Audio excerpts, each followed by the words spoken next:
Welcome to the Sober Social Podcast, a show dedicated to helping individuals in recovery. For this season, we'll be bringing you individuals who helped me through my recovery journey. They played a vital role for me. Through this season, we'll bring you inspiring stories, expert advice, and helpful tips on addiction and recovery. Whether you're in recovery yourself or you know somebody who is, this podcast is for you. So sit back, relax, and let's get started. Welcome to today's episode of the Sober Social Club podcast, where I get a chance to talk to a lot of my friends about my past life on this season. And today in the building, we have Andy Okala, the man, the myth. Andy, introduce yourself. My name's Andy Okala. I'm from Atlanta, Georgia, here in ATL. hot-ass Phoenix. It is very hot outside. Yes. But happy to be here. You know, I've known Wilson for, God, I don't even know. I don't keep track. But since college days at UGA, owner of Wealthline Consultants, working financial services. But happy to be here on this topic today. I know we started talking about it, like I said, before, and we could just keep going on and on. So Yeah. I'm super excited to have Andy. Andy, man, probably has like, as far as I'm concerned, Andy probably has like the grimiest point of view of my life. Like me and Andy were roommates at 1738, and man, that was tough for me. yeah, it was. I mean, it was a tough time, It was. but it started before that It did. at Athens Ridge. Yes. Oh, you noticed that as This man made the best rice and beans and stew. Hands down. Hands down. well. Man, the good old college days. Good old college days, yeah. No, seriously, those days, man. Like, no worries. A lot of mistakes, though. I feel like. Oh, no, easily. Like tons and tons of mistakes. I look back to it and I sometimes tend to think that it was like a waste of my life, but the lessons I learned there, man, like they still guide me till today. Easily. Yeah, they still guide me till today. Honestly, my take on it, I think mistakes are part of, like, failures and mistakes are steps to success. Absolutely. You know, they're part of life. They're essential. 100%. I agree with you. And did you remember where we met? Kinda. I remember when I saved your number in my phone. Where was that? It was, you had driven by the entrepreneurship building, Yeah. and you were in the car dropping off some brownies. Oh, no. Oh, God. So in my phone, it was Wilson Brownies. Oh, God. That's what, is it? I hope it's not that anymore. I think it's changed, Oh, but there's thank God. a contact in there of Wilson Brownies. I hope it's not like basically, and I mean, when we talk about this, like we're not like glorifying those days in any way, shape, or form. Right. But man, that was, But that's when I knew you were an entrepreneur, even in those days. yeah, really, huh? The first time I remember seeing you ever, like it was you and Tim. Yeah. The both of you were always together. People said that about me and Tim, me and Tunde, me and Sam, me and you even. Really? Yeah, I just seem to be the The one, the guy- twin. Hey, it's those two, isn't it? But yeah. Yeah, no, for sure. It was you and Tim. No, but I don't really remember anybody else. You and Tim, but at SOE. That's true. I saw you guys at SOE a lot. Yeah. And I was just like, because UGA, like, and the black side of UGA was always like a little like tricky. Yeah, it Like, was. especially for me, navigating UGA was weird. Really? Yeah, so weird. Because being from Arizona, like, basically, the only thing I had in common with like people, especially people of color at UGA, was doing drugs. And so, Really? yeah, in a lot of ways, it was a way for me to kind of fit in because there was no other like commonality. Not a lot. Like, I didn't play video games. I was not going to join I considered like joining Omega Sci-Fi and being a Q. I was so out of sync that even they were like, yeah, no, you're not one of us. Really? Basically, yeah, bro. Like, What? and because I was not willing to do the stupid stuff, I feel Yeah. like. The whole brain walking through the sand, nah. Yeah, I was like, yeah, that's that. there's a lot of stuff that I agree with that. I mean, but for me, when I met you, of all my Nigerian friends, you're the one who seemed close to, like, I feel like if I traced my family tree, at some point, I'm closer related to you than some of the others because you're the only person who, to this day, knows Ebu. That's where my dad's from. Right. And so, like, we clicked immediately on that. I you know, agree. and the black community at UGA, to go back to that, like, it was niche for sure, but then there was Nigerian community too. It was tricky though. It was definitely tricky. Very tricky, man. Because, like, growing up in Arizona for me, like, basically PWIs all the way through. Right. I was very good at dealing with, like, Caucasians, like white people. I had white friends. And coming to UGA, bro, the people are different. The white people were different. The South black is people were different. The very true. Southerners were very Southern. Very true. I was, because like being here, there's no underlying context to like slavery. Yeah. It's non-existent here. Growing up on the West Coast, like the existence is not there. Like there was no, like, everybody just kind of assimilated. Yeah, of course there were like definitely like racial inequalities, socioeconomic inequalities, diversity issues, but it wasn't as blaring as it was in the South. Like when I first went to UGA, I realized that black people and white people didn't even party together. Yeah, it was Like, actually crazy. I grew up similar to you. I was great at dealing with white people because Yeah, I mean, I though agree with you. I went to a black high school, but I Yeah. went to an all white church. Not I all white, see. but a majority white. So, Yeah. like my closest friend when I got to UGA was my friend Steven. He was a white boy. Yeah. And I would take him to black parties, and he would be the only white boy there. Yeah. I agree. That was when it started. I actually even saw it. Growing up in the South, that's when I started to, UGA was where I started to see a lot of those things too. Yeah, no, it's crazy. And so, yeah, man, just assimilating was really hard at UGA, super hard, because I had to spend a lot of time watching and not acting. Yeah. Like, and I'm not, like, this is not really me. I'm action all the way. But like at UGA, I had to like watch people, watch people's actions, take a step back, all that kind of stuff, and just watch the play as it goes, because they were just different. Everybody was just different. Yeah. Yeah. And I think that's why we fit so well into SOE. That's true. I liked SOE a lot. Me too, a lot. I liked the concept of, I didn't know entrepreneurship was, it was a certificate program. I didn't know it was its own thing, its own program. I thought it was just something that people did. But to add academia into it, I think it was important for me to see that. It was because of SOE that, my first company, Uzo, staffing was able to go as far as it did, the resources that were available to us. Still talk to a lot of those guys today. Yeah, absolutely. Same here. Are you going to the wedding? We're going to call it the wedding. The wedding. I'm trying to plan it out. There's a Okay. lot, but yeah, I want to. Yeah. Oh, I'm going. I think I might have even bought my ticket already. Really? Possibly. I need to plan. Yeah, I'm going because I'm super excited for that one. I think I even got socks with his face on it. Really? Yeah, I did. Oh, that's dope. Yeah, no, seriously. And like, I haven't looked at a suit yet, but I'm really strongly leaning towards a suit that's lined that says SO Easy. Ooh. That would be sleazy. That would be hard. You know what I'm saying? That would be hard. That would be nice. I gotta dap you with the left. Yeah, what happened to the other hand? Well, because I don't want to, Oh yeah, smack the mic. Yeah, the mic. For sure. Okay, so wait, when was the first time you ever smoked weed, or like you used drugs ever? Ooh, let's see. I'll start here. I realized early on that me and drugs were not ever gonna truly get along. There were some people like they thrive on for real. And I had this theory at some point that people had a drug that they were more aligned to. Mm-hmm. But for me, if there was any, it would have been alcohol, right? So I don't count alcohol as No. So I didn't think that's the question you're asking. No. The first time I smoked weed was freshman year of college. Really? Yeah, well, I didn't smoke in high school. I didn't really have the freedom to find, I also didn't have the desire to. Yeah. I always liked myself in my right mind, Yeah. or my natural mind. It was an experience that I think dictated how I felt whenever I would smoke since then. We were smoking in a car. Depending on who's listening to this story, they're going to laugh. Yeah. We actually left Brumby. We were rolling up in the car. We were driving. I didn't hit the blunt. Really? Yeah. This is just contact. I didn't get high that night. We were stopped by the police. We were driving. We were in Athens. A group of black kids. Isn't that like a theme in your life, getting caught like without even doing anything? That's why I said me and stuff like that. It just doesn't work out for me. you. There are certain things I just don't. I have to stay away from. Oh my God. So, that wasn't the first or last time. But the police had stopped us. They said, they smelled something. Thankfully, we had somebody in the car who had enough sense. It was raining outside, so as they were telling us to get out the car, it was like we had a packed car.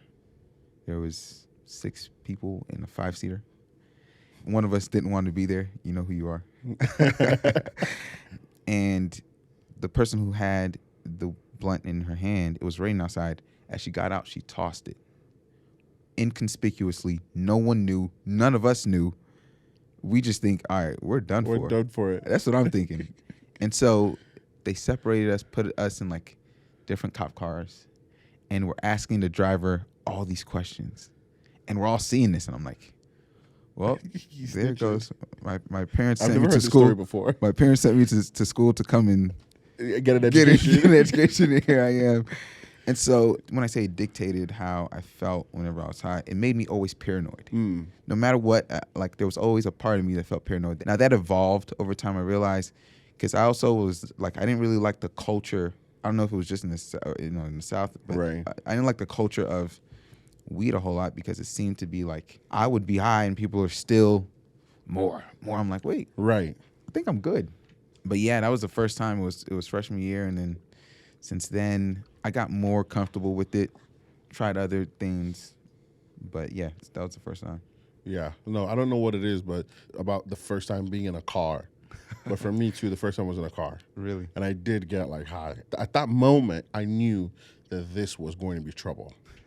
I just knew because it was like, and I remember texting people going, if anything happens to me, like literally, like if anything happens to me, like, Seriously? yeah, dude, like, Yo, literally. I like to hear that. Yeah, I understand that sentiment. yeah, like, cause I knew it was gonna be trouble, man, and it turned out to be big trouble for me most of my whole life. Yeah. Like, so did you ever at any point realize that like it was a problem for you?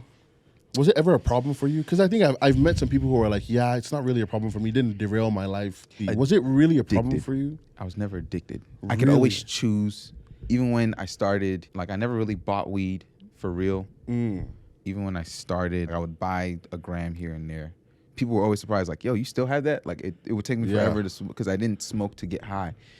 Oftentimes, weird enough, I would tell people too, like I would smoke for the come down Yeah, because I felt clarity as I would get high and then I would come down like, all right, let me, and I would do a lot of work that way. So I was effective and I would do it for its utility rather than for this feeling of, like, I remember quickly munchies was a thing that came and went. yeah, I wouldn't get munchies. So the enjoyment that people had being high, I didn't have that experience. So I was never a problem for me because I never had to stop or like, because I could stop. I never really started, I guess. yeah. So did you notice it being a problem ever for anybody around you or people around you? Certainly.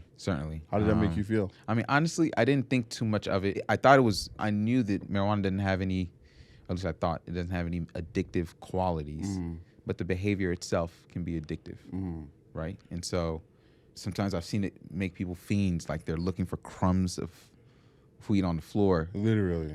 to smoke. So, I mean, it didn't make me feel, I didn't judge them or like, it didn't make me feel Right. any kind of way in particular.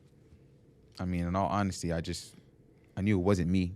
I would never, maybe once or twice that happened where I just really wanted to take the edge off. Or I really wanted to feel differently than I Yeah. always saw it as a cheat way to feel different.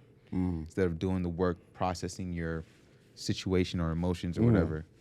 It was kind of a shortcut. Okay. Shortcuts have consequences. Yeah, absolutely. Okay, so the first time we like actually hang out was New Orleans. Yeah, yeah. Because, I mean, even before that, like I mentioned earlier, the rice and stew, Yeah. that's when I was like, all right, that's my bro. I remember think that. We had a cast. Yeah, I did. I broke up my arm. Right. That's a funny story. Yeah. But, yeah, no, New Orleans. We took a road trip Yeah. for the UGA LSU game. Yeah. Right. I remember that for sure. That was pretty cool. It was. I That enjoyed was it. really great. We did that twice actually. Went to New Orleans We twice. did. Yeah, one was like a SOE one. Yeah. That's true. Wasn't that the first one we actually met? The SOE one? No, that was the second one. Are you sure? I think it was the SOE one. Because the SOE one is when you guys picked me up and I was wearing a robe. I remember. Remember? I thought that was the second one. No, that was the first one. Because I remember like us meeting for the first time and going, oh, like, where's Probably. the second one was Georgia LSU. Georgia LSU, yeah. Yeah, exactly. When we went to Baton Rouge. Yep, and- Baton Rouge, yep, there you go. And then we went with, some of our other friends in the minivan. Yes. And we had to plan that whole thing out and yep. Correct. I remember. think So we're that on was the the same first page. one. Okay, so on that trip, at what point did you realize or did it hit you that did it ever hit you that maybe I had a problem? Was that something that was clear to you or was never clear? Yeah, at certain moments. It wasn't that trip. It was the second one. Yeah, the second one. Again, I never judged you or judged anyone because like, who am I? Like, if there's something that I really want to do and it's not particularly, like, I'm a grown person, I'm not going to tell someone else to stop. Yeah. But, yeah, there was a moment where I was like, maybe it's deeper.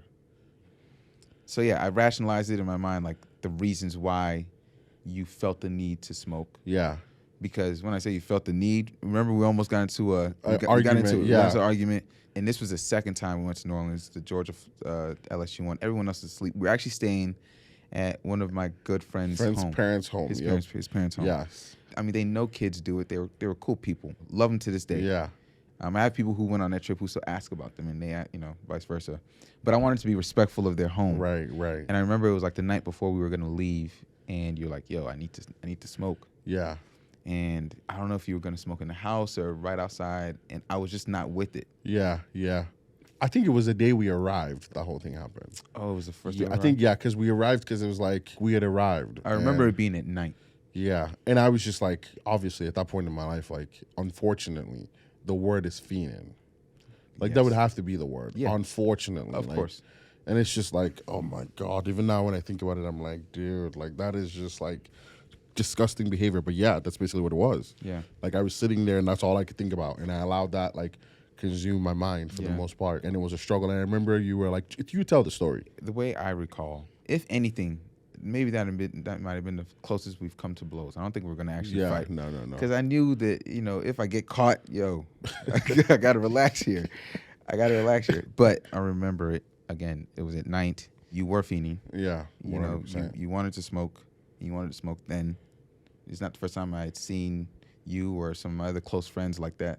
And I get that, well, not maybe with weed specifically, but if I really want to do something, I don't want anyone purposely getting in my way. But Right.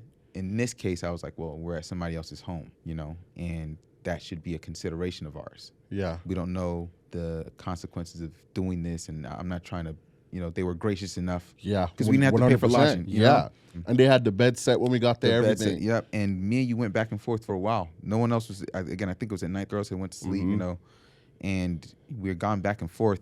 I forget how we resolved it. I don't think you may have smoked that I night. did. Like I walked off on my own, and I remember like thinking about like what your voice in my head over and over again. Really? I was thinking. I was like, because it was like nobody else really would have said that, and then you are like, and we'll get into that in a second. But you're like a very patient person. Yeah. Like I think those who know you, Andy's really patient, and so for Andy to have been like, what in the goddamn hell is wrong with you, man?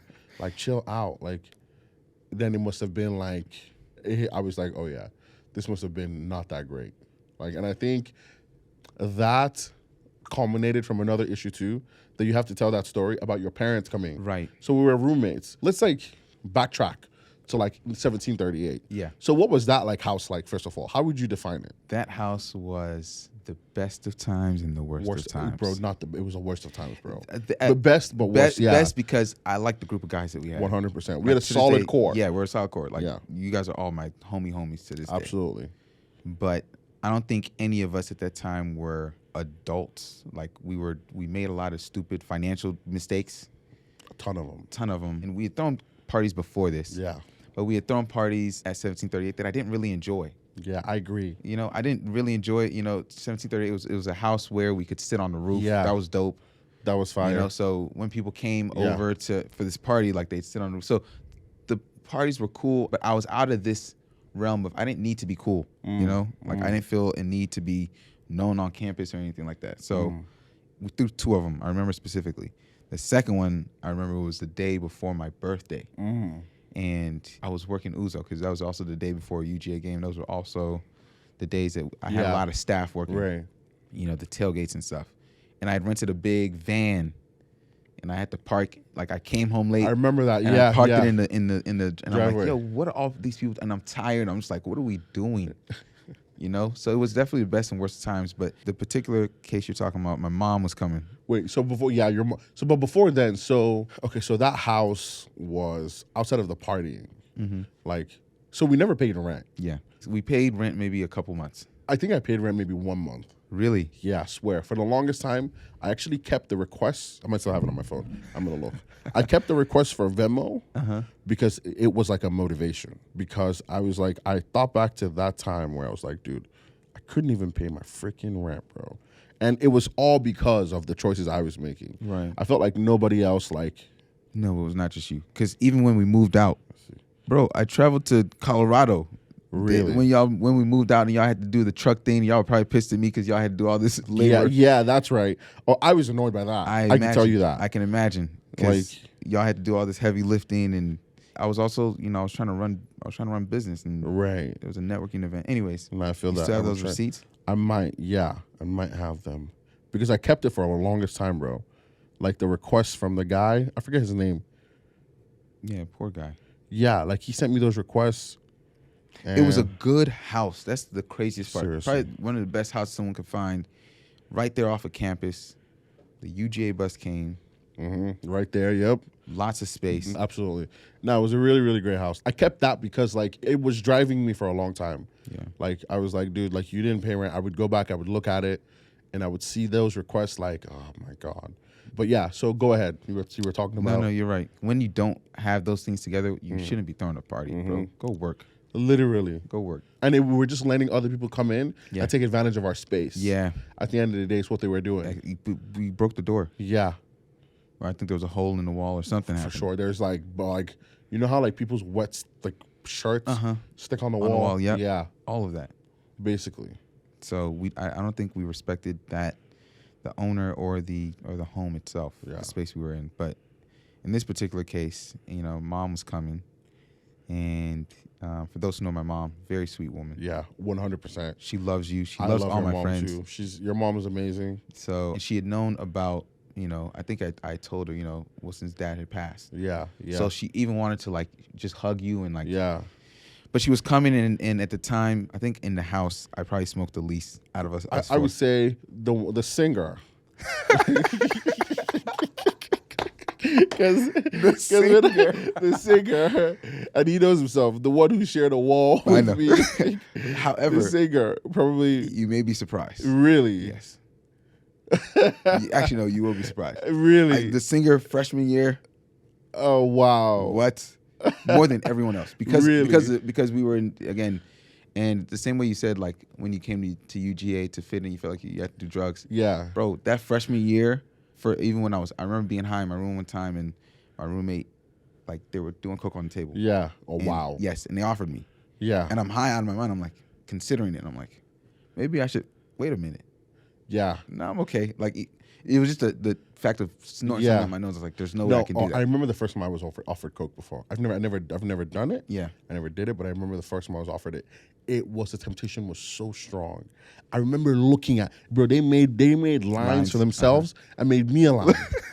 And I remember thinking to myself, like, oh shit, like, but I knew already the struggle I was in with smoking weed. Yeah. And at that point, I'd recognized that, Wilson, you're trying to stop smoking weed and you can't stop smoking weed. Like, do you really want to I didn't know you were trying to stop either. Yeah, you don't really talk about these That's things. true. Like, bro, I've been trying to stop my whole life. Like, it's like, and that's the whole thing about being addicted. It's like, So when did you start? so I started when I was maybe 15 or 16, probably. Really? First time was like sophomore year in high school. Okay, in a car. Yeah, in a car. Like, and basically, it wasn't like serious, or I didn't really know that this was a problem until maybe I think college. I was able to hide it until then. Okay. Well, no, I lied. Maybe until senior year in high school. Did your parents ever catch you? Yes. Really? Yeah, you got to listen to the siblings episode. Okay. Because then we talk about all of that. Like the first time they caught me, Yeah. my mom, like how, like the turmoil. Because I made the house a little uncomfortable for everybody because I was, and you know how African families are. Bro, that's what I One was about to person get gets in into. trouble, everybody's in trouble. The whole family. Like everybody's getting lined Everybody's up. done. Like, so basically, True. like my siblings sitting on the couch, I'm sitting in the chair, my mom and my dad, like, or I'm standing, whatever the situation may be. It was just like a fracas-filled period in my life, like where they had to like basically stand and watch and deal with all of this. Oh God. Like Yeah. basically, like it's crazy because man, you think you see everything or you think you're invisible, but you're not. Yeah. Because they tell me things that they knew that I didn't even know they knew. It's nuts, man. But yeah, that was the first time, and then it really, really became a problem as I got to get older. Yeah. And then at UGA especially, it was a more intense problem. Because it was everywhere. Everywhere. Everyone did. Everywhere. It was so everyone, normal. That's why I said freedom. like the issue of the freedom too.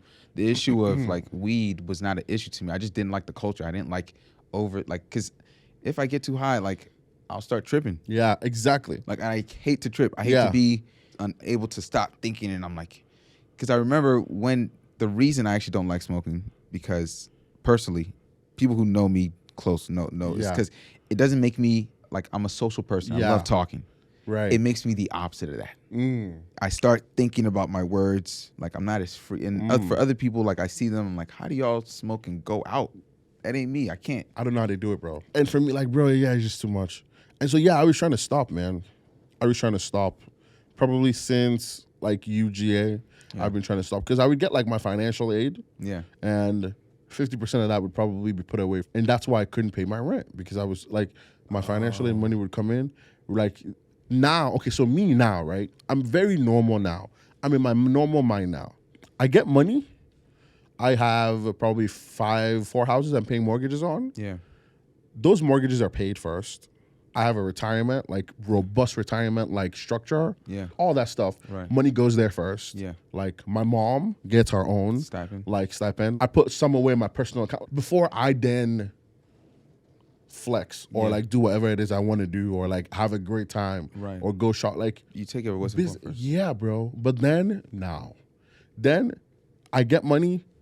Half of it I would put towards that. Yeah. And I'm really lucky because like I'm really lucky that like God held me down to Yeah. kick that habit because I can't imagine the kind of money I make now, Yeah. getting that money and then putting half of it away Oh no. to like absolutely annihilate my lungs and kill my brain Yeah, cells. no. I'd have to slap you, bro. Yeah, bro, but you see that's a lot of people have those issues though now. That's true. Like they literally, and the thing is, misery loves company. And so you start doing that, and then now you start funding gas for everybody. All the boys in your squad, you're carrying all of them along, That's true. and it's too expensive. It is. That's just one. Two, it's time consuming. You know, like, I mean, I know a guy, great guy, man, super like talented guy. All he does is, that's all he does. He's basically trading his talent for that. All he does, every single day. And man, like, did you feel like I was a little abnormal, a little off? Let's get back to the story because you were Yeah. That was the normal you that I knew. really.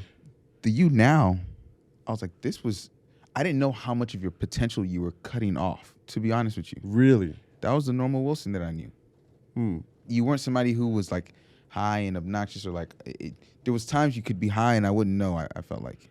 It was the normal you, right? And so back to that story, mom was coming. Anyone who knows about Nigerian parents, Igbo? No. No. So I knew that, and I was like, okay, the house smells. We smoke a lot in the house. Yeah. So I actually gave y'all a forewarning. I said, Mom's you on her did. way. She's coming today. Yes, you did. And I got the okay from all of you guys that we would not be God. smoking. Oh God. We would not be smoking Oh. that day. I remember that day specifically because one of our roommates did an atrocity outside of what you did. He ate jollof rice with cheese on top. Yeah. I remember that. Oh man, I have it on video. You Anyways. do. Oh. Anyways, but so mom's on her way and she's like 5 minutes away now. And I go in the kitchen and I smell Igbo. I smell weed. We just had a conversation, guys. Like, Like- and at this point, I know because I know my mom is sensitive. Like, she'll smell it and then she won't say nothing there, but then she's gonna pull me aside, and I don't want to be in a position saying it wasn't me, it was this person, it was like I don't Right, want to have right, to right. do any of that. And I don't know if I found out then that it was you or It was later. because I lied. You did. I don't know if you remember. You did lie. I lied. said I it was wasn't like, you. I it think was not me. Everybody said it wasn't them. So I'm confused. I was like, was it? I had a cat and we had Danny. We had a dog I cat. was- Was I it was the like- pets? Literally. You're like, you were just like, nah, it wasn't me. So my mom comes. I forget what she was doing. She started bringing food. She Yeah, probably just- your mom made really great food. Yes. Your mom's jollof rice was always smacking. Like amazing. Yes. She came. She saw everybody. She pulled me aside at some point and said, "I'm smelling you, bull. Are you guys smoking?" And she didn't know at that time because it's even worse for people who come from a different culture Right, and generation, right. right? Because my parents really don't understand weed. Absolutely. Like I've told you some intimate things about the effect weed has had on even Yeah. my family, Yes, right? yes, yes. And I mean, this is before then, but they definitely. So she asked me that question. I'm like, no, like, and I can't lie and like play it off. She smells it. Yeah. So I'm here trying to. I don't even remember what I told her. I'm here trying to rationalize or dance around the subject. Yeah. And I just remember her saying, "You guys be careful." Wow. And then I don't know if you remember, before she left, she like lined y'all up Yes, I do. and was like, You should be good "Don't boy. break, So don't break my heart." Yeah. Joe." Oh, And man. she even asked me later if it was you Really? Yeah, because she's thinking you're trying to deal with your your dad's situation. I think that was like the semester after your dad had passed. It was. I didn't want to put any blame on. I was like, Mom, I just kept trying to dust it under the rug. But that's the moment, if any, that I was like, this is a real issue. Yeah. Yeah. Because we had a conversation. You understand how, Nigerian parents are. And so that's when I was like, okay, maybe he can't help it. There's something that he's dealing with that like I'm just not privy to. Right. Yeah, no, I think you're right. Like that was a real, I mean, because even me like rewinding and thinking back to it, dude, like that's like, man, drugs are really bad, bro. It really just takes control of like you as a being. And if you allow yourself to, you lose control. Yeah. Because like you said, you literally were like giving us like 1 hour warnings. Like, hey, and I think in my mind, I was sitting there thinking, okay, I'm just going to open the window and I'm going to just like air it out through the window of my room. But then it goes through the vents and it hits and we had already cleaned everything. Or you had cleaned actually. I didn't do squat. I think you had like cleaned. I was like, a clean guy. Yeah. Like, yeah, exactly. I just kind of sort of ruined that for you. Like put you in like an uncomfortable, no, really, put you in an uncomfortable situation, I feel like. That didn't really need to happen. Yeah, that's true. That's wild. Now, what do you say to those people? Because I know a lot of people. Yeah. Who, and that's why I had adopted this like belief that there are people whose what's the word I'm looking for? Like their mind, their brain, their body, the way they are, I wouldn't say is aligned to a drug, but the drug enhances certain parts of them or seems to.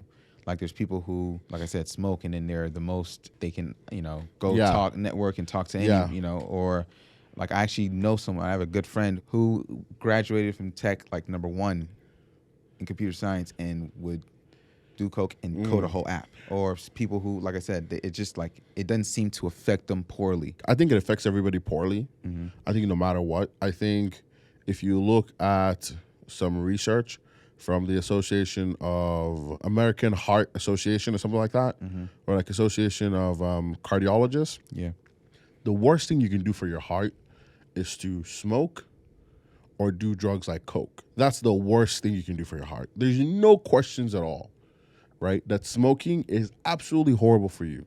And then doing coke is also even worse for you. Yeah. Right? Like, so number 1, there's no benefit to it. Yeah. Like it might seem as a perceived benefit. Yeah. But they're still getting played at the end of the day, man. Like drugs play people, right? Like I believe in this concept of things called hyperdimensional beings. And there are things we don't see, but they influence us, right? Like right now, right? We're all in here. I was influenced to be like, on that board right there, when we made a list, right? Yeah. Of all the people that I want to bring in. Right. And I'm influenced to bring you in, right? Now, I believe that influence is the Holy Spirit, but like there's hyperdimensional beings that we don't see that are consistently influencing us to do things that we don't want to do.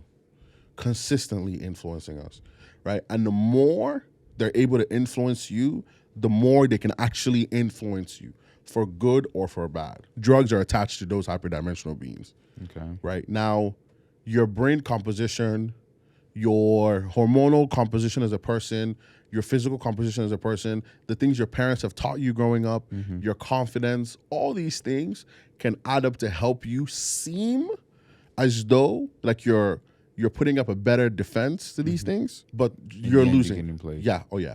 In the end, you're 100% unequivocally, without a doubt, getting like. So that's a very mature answer, right? Like because if there's some people sitting in here, like they would probably argue and say, "Oh man, well no, I can function off of it. It actually helps me be more creative. It actually helps me." Well, I'd say, you know what, man, you were born with everything you need, for the most part, right? Like you were basically born with everything you need. I've had people tell me, "Oh man, it's natural. It comes from the earth," all this kind of stuff. And I'm sitting there going, it's natural. It comes from the earth and all this kind of stuff. Well, so does the sun, but it can burn you. And give you cancer. Right? And give you cancer. So does certain toxins in the environment, right? Like it's not everything.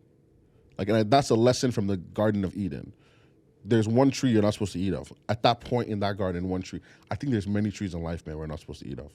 Like, I think that's one of them too. Like, it's one of those things where like, yeah, man.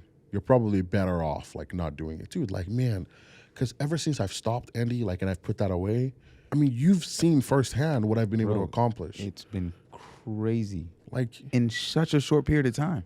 Like I said, I didn't know just how much of your potential you were cutting off and how big of an impact that was. Like, that was pulling you back.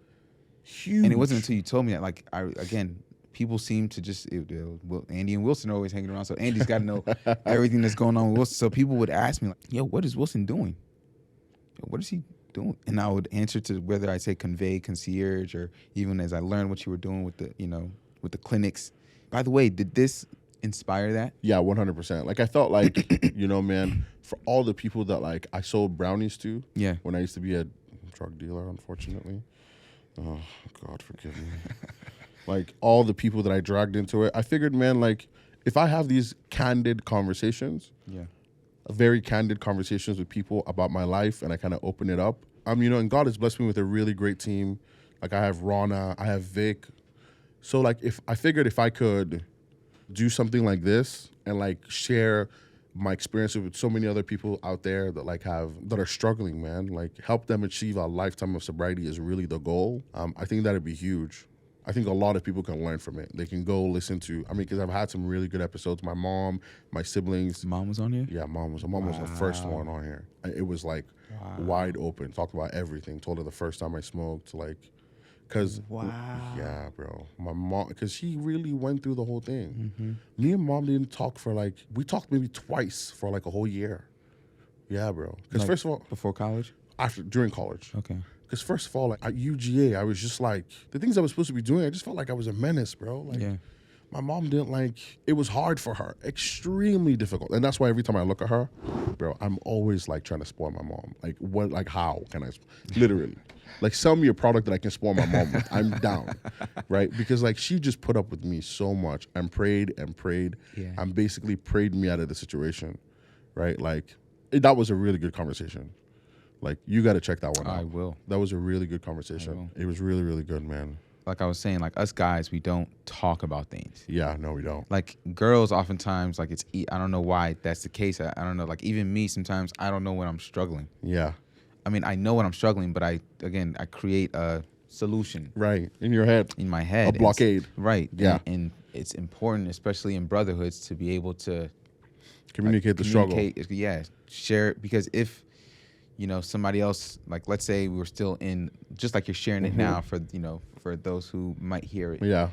If maybe there was something that we could have done, we could have we could Yeah. help each other that way. And so I didn't know you were struggling that hard until I saw what happened when you came out of it. And I didn't know that was the reason until you told me. This was like a couple years ago now. Yeah. So in your eyes, what did you see when I came out of it? Like, how did you see it slowly? Like, what did you... I'll be honest. Here's when it was. It was when you read an entire... You're not in insurance. You read an entire contract. It was like 20 some pages. Yeah. And was able to pull the core pieces out. That sort of clarity I don't come across. Wow. That's sort of... There's a word I'm looking for. And so I was like, okay, he's different.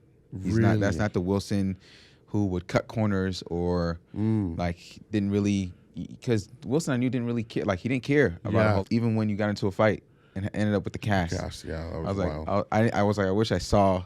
It must have been entertaining, especially how you described it, falling down the stairs, all that. So I remember thinking, like, there wasn't a whole lot that would hold your attention for very long. Right? No, not at all. And I know to do what you've done takes an incredible amount of focus and dedication and like consistency. And the only thing you were consistent at back then was smoking. Basically. Like, that was the only thing I was consistent at. Like, I've always, like, now my definition of consistency and commitment is different. Yeah. Because, even till now, a little bit, I still question my consistency. Not as much anymore. Right. Yeah, like, I feel like I'm probably at like a 50-60% consistency. Yeah. But probably more like 60. But then, it was non-existent. I felt like I couldn't even commit to anything. Talk more being consistent. Yeah. Like, you know what I'm saying? Like, I went to the gym a lot.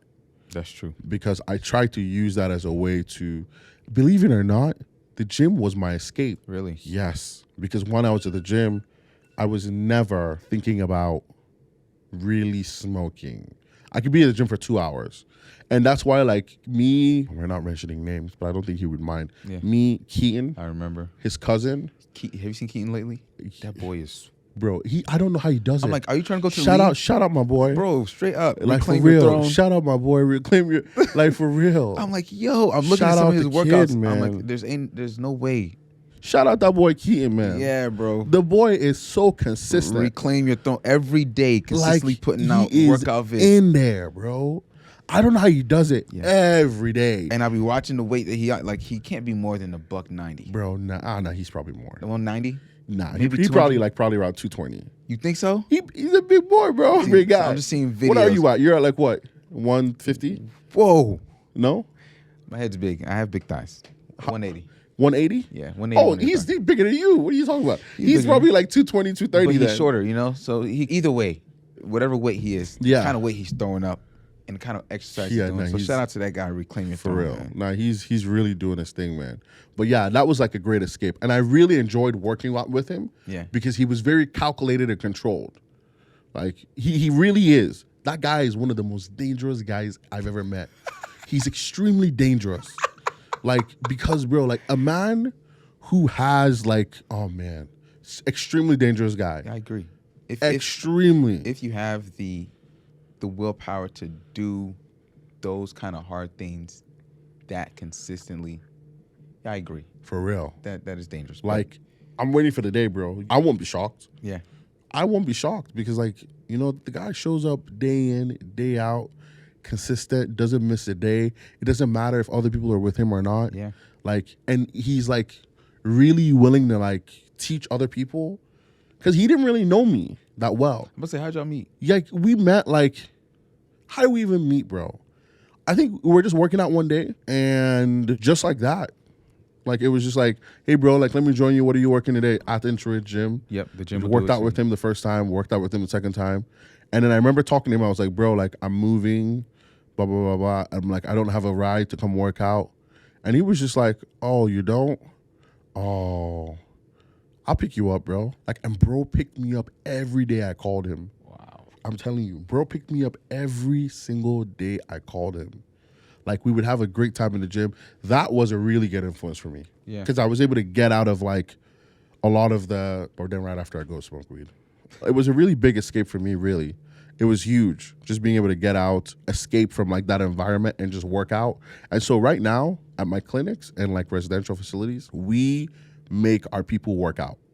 Really? Yes. Boot camp is every morning, 5 a.m. That's key. I'm telling you. And I always tell them, I say, look, man, if you want to be better, like, this is a way for you to be better. Like, you show up every day. You can win at this. It's not too hard. Many people need that. I'm not even, like, I'm talking about myself, too. I've always noticed I'm my best self when I'm consistently, it's not even just in the gym. Sometimes I use that as an excuse, so I can't go to the gym. Bro, go run, go do some push-ups at home. Like, there's things you got to get active, and that's part of it. Yeah, absolutely. And, you know, even ever since you've been here and we went and played basketball, I've basically, the week after that, I've hit 1,000 calories every day. Really? Yeah, I have. I saw some of the workouts you were doing, and I've done them, like the one you were doing yesterday, the back brutal, pedal and the push. That thing is hard. Brutal. Like, my trainer is also really good. The trainer I have now. Good. He's a great guy, Vesos. Yeah. Okay, Andy, so as we wrap up this podcast, what would you say is your general overview of, like, substance abuse in general? I think I've come to your side on things. I'll be honest. I did walk in here because I know so many people who, even myself, you know, when we talk about the gym, I was somebody who would smoke, and I was like, I got to go to the gym. Yeah. And I'd be in the gym, like, for real. Or, again, I'd wait for the come down, and I'd be working hard. Or people who, I've mentioned some of them on this podcast. But I've kind of come to your side of things that in the end you are losing, because it's not like I'm super efficient when I'm doing that either. Yeah. And I've always seen it as, even alcohol, whatever you want to call it, substance abuse, it's a way to take a shortcut to a good feeling. And I think we have that ability to do that within ourselves, whether it's going to the gym, whether it's, you know, praying, meditating, you know, journaling even, like whatever the case is, like you have to figure out, because to see the change in you, I just wonder what happens if a majority of, like, people are stuck in that cycle. They don't think they're addicted, but they are. They are, yeah. You know, they don't think, but to see, like, what can happen when somebody, I did something one time because, again, I used to bite my nails. Yeah. I'm just showing the camera because they're kind of, well, they're not manicured They anymore, don't but look were. like you bite them anymore. I used to. I haven't. I stopped because there was a point where I was like I don't want to do this anymore. It's Yeah. not something that, it's not like, I didn't do it because I was hungry or nervous or anything. It was just like a habit me and my brothers would do. And then one day I literally just decided like, all right, I'm just going to stop. I'm just going to stop. Like, I wasn't addicted. There's no Yeah. addictive quality. You know, I would always come up with excuses as to why I did it. None of the girls I was ever with, they're like, that's, you know, childish. You know, why? Yeah, I don't want to right. hold your hands, whatever. My parents always made fun of me. So one day I just decided to stop, and I never did it again. I would just use nail clippers. And it Wow. seems like a silly thing, but that ability, I think, to Yeah. start or break habits Wow. is kind of what I'm taking away from this. Like, whether it's with substance abuse, whether it's with going to the gym and being committed to that, I think it all plays a role into, like, everybody has this person in their mind that they want to be or who they believe they are. And that never changes. Even at your stage now, like, I don't think we ever are going to get that feeling of, you know, I'm here, I've arrived. Yeah. Life is always changing. And so that ability to break and form habits, I think, is crucial when you can look at your life as it is and, like, who do I want to be? You know, it's not just what do I want, because to be who the person we are right now isn't who we want to be. So we actually have to change as an individual. And I think the way to do that is through the, you know, breaking and forming new habits. Absolutely, man. Yeah, no, 100%. Like, I'm glad that you see it that way, like, because I think I'm convinced at this point in my life that, like, substance abuse is a real thing. A lot of people struggle with it. And at the end of the day, the term substance abuse is actually misleading, because really it's like, it's people being abused by a substance, right? It's like a person is being abused by substance. Because if you really think of my situation, I struggled. I felt like I was in a bottle because I felt like I couldn't control my own destiny anymore. Yeah. I felt like I couldn't control my actions anymore. I couldn't control my next steps anymore. I felt like I was now under the influence / control of a substance, and there was nothing I could do about it. Like, deep down, I was trying, fighting hard. Maybe I wasn't fighting hard enough, Yeah. but it's very hard, man. And, you know, even till this day, like, some of my work that I do is with people who are struggling, and, bro, it's hard. It's very difficult. One little thing can throw you off, right? I know One little thing. how you talked about, and I don't know if we need to be wrapping it, but I know how you talked about, like, at some point you decided to stop. Like, Yeah. what was that like? Yeah. So, okay. So that was like, What were the circumstances? I knew I needed to stop. So there's something called the stages of change, where it's like contemplation or acceptance, contemplation, calculation, something like that. I forget what they are. Yeah. Right. So I'd already been contemplating it, pre-contemplation, contemplation, and then action. So I'd already been contemplating it. I was like, dang, this is really causing me issues. Right. I started to see the problems. And then after I lost my dad, that was when it was like, I was like, okay, the desire started to go away. Really? Yeah, because, like, I really wanted to be great. And I used to always think, oh, I had time. Like, my dad was here. Like, you know, he would send me bread here, send me bread there. As long as I didn't ask a lot, like, I'd be good. You know, I had a little bit, like, because I kept rationalizing the idea that I could continue to live life with weed as a companion versus with weed as non-existent anymore. Right. I was always rationalizing I can control this. Oh, I can control this. Oh, yeah, I can stop for 2 days and get back on. I could detox and get back on. I could cut it down to one a day. I could cut it down to one hit, whatever it is, right? I kept rationalizing it, but really, in reality, I needed to expunge it. That's what I needed to do. And I think, because I don't know if you remember then, like, you know, we were getting evicted, and I was like, dude, this is a great opportunity, man. Like, and it was a big decision. What do I need to do now? Right? And I was like, you know what? I think I need to go home. I need to go home. I need to reset. I need to be around my family. And best decision I ever made, man. Oh, so that's when it was. Yeah, that's when it was. And then I came home, and, you know, I don't know if you remember, like, I was really focused on selling all our stuff. Yeah. Because I needed to get home. Like, all the furniture we'd all put money together for, all that stuff, like, which I sold at a profit and kept some of the money because you guys were not serious. I felt like I wasn't even there. Like, I felt like everybody was just, like, doing their own thing, and, like, I was like, dude, if I'm the one doing all the work, I'm gonna keep, like, a bit more of this. Okay. And so at that time, which was stupid, but at that time, like, Are you telling me you owe me money? well, like, that was when the focus started kicking in. I was like, okay, first step, get rid of all this stuff, sell my bed, sell the couch, deliver Nice it. couch, but It was a the nice cat couch. peed on it. Yep. And I had to clean the cat pee so we could sell it for the same price. Like, sold it, like, moved back, called Katie. She came down, helped me drive back home. Okay. Yeah, drove back home, like, kept thinking, man. And then that was the beginning of all my successes, Andy. Like, literally within 6 months that I touched down at home, I knew. I had straight A's the first semester in school here when I came back home. The next semester, I had straight A's again. I was on the dean's list that year. Yeah. As a matter of fact, it was my senior year, I decided straight A's were a scam.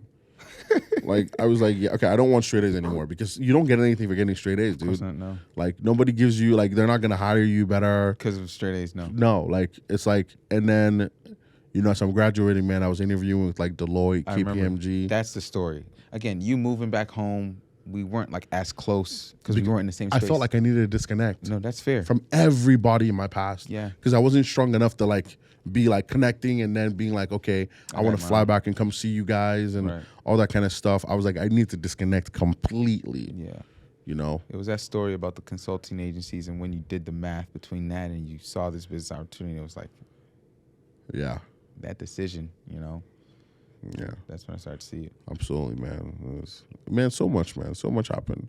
I'll tell you more off camera, but it was great having you today, Andy. Absolutely. It was a pleasure. Absolutely. It was really great talking. Like, I hope people can listen to this and really, like, kind of synthesize this from their eyes and their relationships with their friends, right? And look into the future and go, like, man, these relationships can mature. Because you've also matured. Yeah, absolutely. Like, I've actually watched you and, like, you've really matured, like, in great way. And I can see that, like, as life is bringing, like, these tests your way, you're taking them and maturing and moving on, moving up. You know what I'm saying? Yes, sir. My man. Absolutely, bro. That's how the handshake, right? No, the handshake is this, bro. Aha. There we go. Exactly. I was like, yeah. All right, cool. All right. Thank you, Vic. Thank you for listening to today's episode of the Sober Social Club podcast. We hope you enjoyed this episode and learned something new. If you enjoyed it, please leave us a review and feel free to share it with somebody you think might benefit from this. Don't forget to tune in next week for another inspiring episode. Until then, remember, tough times don't last. Tough men do. Stay strong and keep living your best life.